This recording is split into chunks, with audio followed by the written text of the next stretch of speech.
Hello, good morning. કેમ છો બધા? જુઓ, આજે અમારા દિવસની શરૂઆત કંઈક આ રીતે થઈ. જુઓ, અમારા જે બેનની તો ઊંઘ ઉઠતી નથી અને પક્ષીઓએ મને આવીને ઉઠાડી દીધી કે ચલો ઉઠો ઉઠો, હવે અમારે પણ ખાવાનો સમય થઈ ગયો છે. કેમ કે હું એમને રોજ નાખું છું ભાખરી, એટલે પક્ષીઓ મારા પહેલાં પણ ઉઠી જાય છે. મારે ઉઠવા થોડું મોડું જોઈએ છીએ, તો હું બાજુના તબેલામાંથી સરસ મજાનું તાજું દૂધ લઈ આવી અને પક્ષીઓ માટે એમના કહેવા પ્રમાણે મેં બનાવી ભાખરી. એટલામાં મારા જીયાબેન પણ ઉઠી ગયા. એને કહ્યું, લાવ મમ્મી, હું ભાખરી બનાવી દઉં. અને અમારા જીયાબેને સરસ મજાની ભાખરી બનાવી. છોકરીઓને કંઈ કામ શીખવાડવું પડે, એ આપોઆપ જ શીખી જાય છે. અને પછી એમને ઝીણી ઝીણી પક્ષીઓને બિચારાને વાગે નહીં ને, હું ઝીણી ઝીણી ભાખરી કરીને નાખું છું. અને જાણે પક્ષીઓ રાહ જોઈને જ બેઠા હોય એમ, કારણ કે ઉઠાડવા જ મને આવ્યા તો પછી રાહ જોઈને જ બેઠા હોય ને. અને બહાર નીકળી ગયો તો સરસ મજાનો તડકો.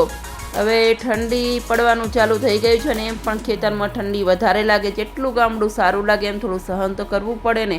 અને આ બાળકો જુઓ, અમને કંઈ મોબાઈલની જરૂર છે, આમને જોઈએ એટલે આપણું બાળપણ યાદ આવી જાય. અને અમારા ગામડામાં એક સરસ હોય કે શાક કરવું એટલે બાજુના કંઈક વાડીમાંથી શાક લઈ આવવાનું. લોકો શાક માર્કેટમાં જાય, અમારે લેવા જવાનું વાડીમાં. અને જીયાબેને સરસ મજાની ઓર્ગેનિક શાકની મજા લીધી. અને હું પહોંચી મારા સ્કૂલે. અને સ્કૂલમાં સરસ નાના નાના બાળ વૈજ્ઞાનિકો આવેલા હતા અને એમનો વિજ્ઞાન મેળો હતો. તો અલગ અલગ કૃતિઓ હતી. બાળકો સારું એવું સમજાવતો હતો એમની કાલી ગેલી ભાષામાં, મજા આવે આપણને પણ. અને સરસ બધા અધિકારીઓ દીપ પ્રાગટ્ય કરીને અલગ અલગ કૃતિઓ હતી. અમે બધી અલગ અલગ કૃતિઓ જોઈ. જો આ ડેમની છે કૃતિ, એમાં છોકરાઓ સરસ એવું માઇન્ડ વાપર્યું છે કે જ્યારે પણ પૂર જેવી સ્થિતિ આવે, પાણી ઉભરાય, ત્યારે તેનું સાયરન વાગે. એમ બાળકોએ સારી એવી સમજ આપી. અને આ વિન્ડ ફાર્મ બનાવેલું છે પવનચક્કીવાળું, ને આ રોડ ઉપરનું વિન્ડ ફાર્મ છે. અને અમારા સ્કૂલના સાહેબે સરસ મજાની કૃતિ બનાવી હતી કે એન્જિનિયર માઇન્ડ કે ઇલેક્ટ્રિક માઇન્ડ કહેવાય. તેમને રાજ્ય અને એના પાટનગરનું બનાવેલું હતું. જો સાચું પાટનગર જોડો તો જ થાય. ને આ હતી મારી ટપક સિંચાઈની પદ્ધતિ.